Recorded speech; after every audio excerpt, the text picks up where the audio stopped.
Well, here we are at Fort Frederick, another volunteer day, and sadly today we have some pretty good rain, and it's just not a light sprinkle either.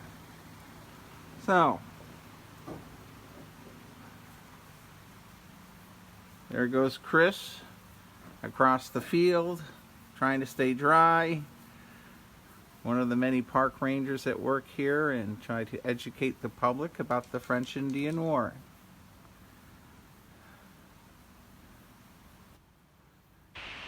Well, I've stepped into the hospital room. I had this in one of my other videos. So here at Fort Frederick,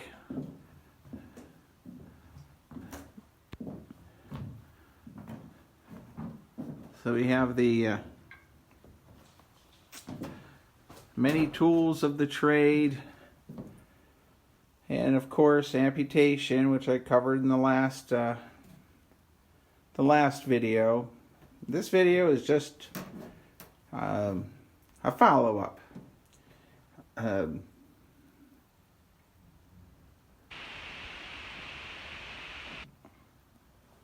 Now, quite often the hospitals were not in the forts.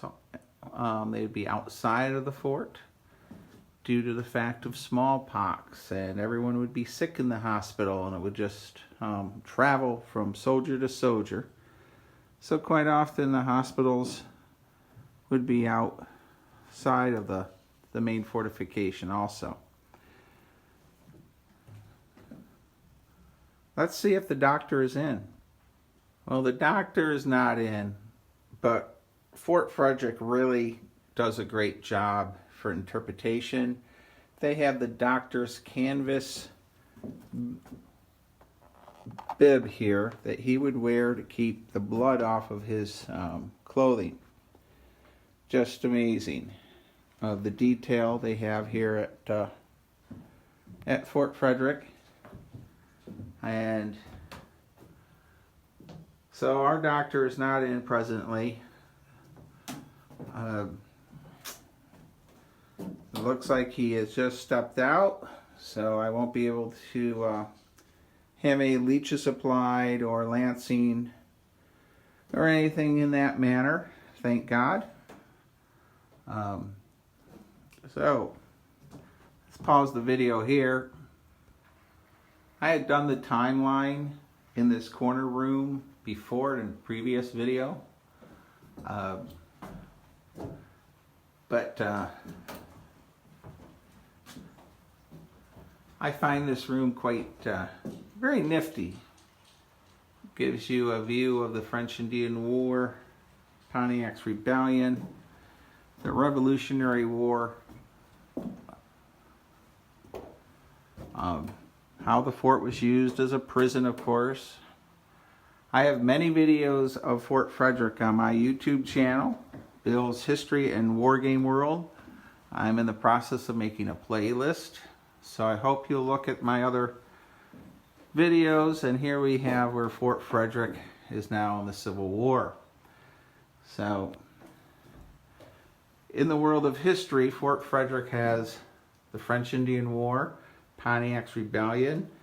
The French Indian War, of course, is the big one, why the fort was built. And then the Revolutionary War, the American Civil War, and lastly, the Civilian Conservation Corps, which really needs to be talked about more currently. They are responsible for an awful lot of the historic sites that I go to, and you may go to also. And they did a lot of work at a lot of parks, the Shenandoah Valley, Newtown Battlefield in Elmira, New York even. So, let's pause the video. It's pouring rain, so there's not a lot for me to do out in the fort today at the moment, so we're making a video. Well, this is a storeroom in the Cherokee Gifts. Dennis McKibben did a fantastic video for me on my channel about the native trade goods. His display is incredible, and I was very privileged to let him allow me to video his trade goods collection. And here at Fort Frederick, they have a very nice collection also. We have wampum belts and knives, blankets galore, and of course we have cooking pans once again. Alright, well, let's go downstairs of the fort and see if it stopped raining. Well, this is the first floor storehouse.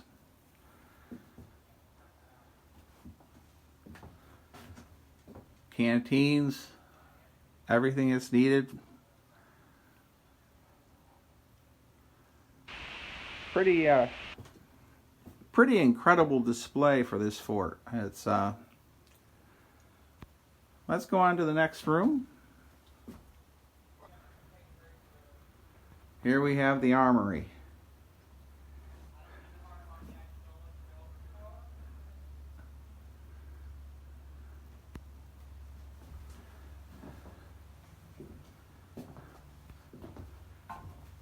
Well,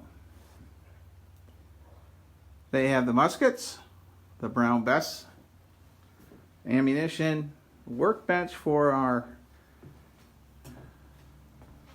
our gunsmith, make repairs as needed, and shot and locks, and incredible display here. Well, it's really pouring here at Fort Frederick, and so we're just continuing on with a video. We are now in the officers' room, where normally seated back there would be George Bray and Robert Nipar, French Indian War historians, and they quite often use this room as their headquarters room, as it would have been used during the fort's occupation, of course. For the great muster of August 26th, we'll have the big reenactment, and there will be a mess of French Indian War officers. Unfortunately, they'll all be British and not French.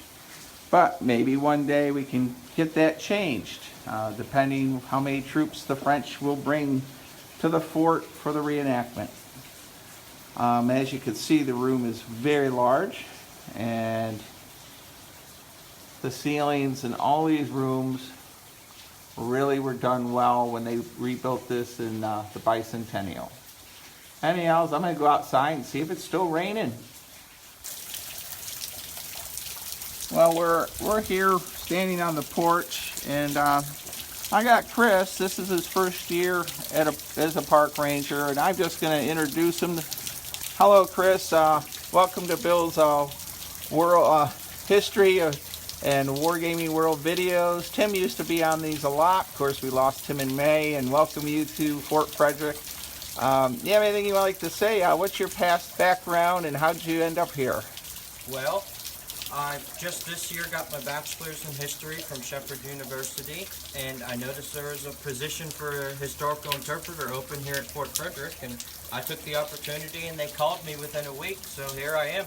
All right. Well, it's been fun working with you this summer. What's your favorite thing to do here at the fort? Clean windows?